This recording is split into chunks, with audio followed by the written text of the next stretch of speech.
Virat Kohli 18వ number జెర్సీతో 18 ఏళ్లుగా ఒకటే కలను కంటున్నాడు. వేరే జట్టుకు మారకుండా సీజన్ ప్రారంభమైన 2008 నుంచి ఇదే ఆర్సీబీకి ఆడుతూ ఒక్కసారి తమ జట్టును ఛాంపియన్గా నిలపాలని పోరాటం చేస్తూనే ఉన్నాడు.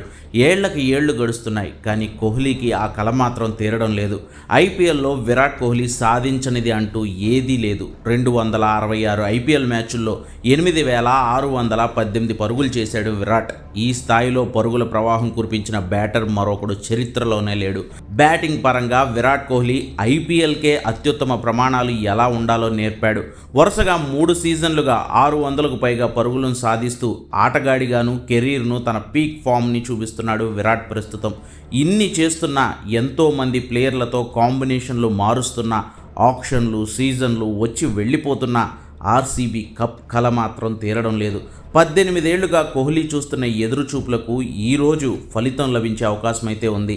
పంజాబ్తో ఈరోజు జరిగే ఫైనల్ గెలుచుకుంటే చాలు ఆ యోధుడి జీవితంలో సుదీర్ఘకాల నిరీక్షణ తీరుతుంది. తనను నమ్మి 18 ఏళ్లుగా నిలబడుతున్న ఆర్సీబీకి ఈసాలా కప్ నమ్మదే అంటూ అంతకంతకు ప్రేమను చూపిస్తూనే ఉన్న అభిమానులకు విరాట్ కోహ్లీ ఓ ప్రత్యేకమైన బహుమతిని అందించినట్లవుతుంది. చూడాలి, ఇన్నేళ్లుగా పోరాటం చేస్తున్న ఈ ఒంటరి యోధుడి లక్ష్యం ఈరోజు నెరవేరుతుందేమో.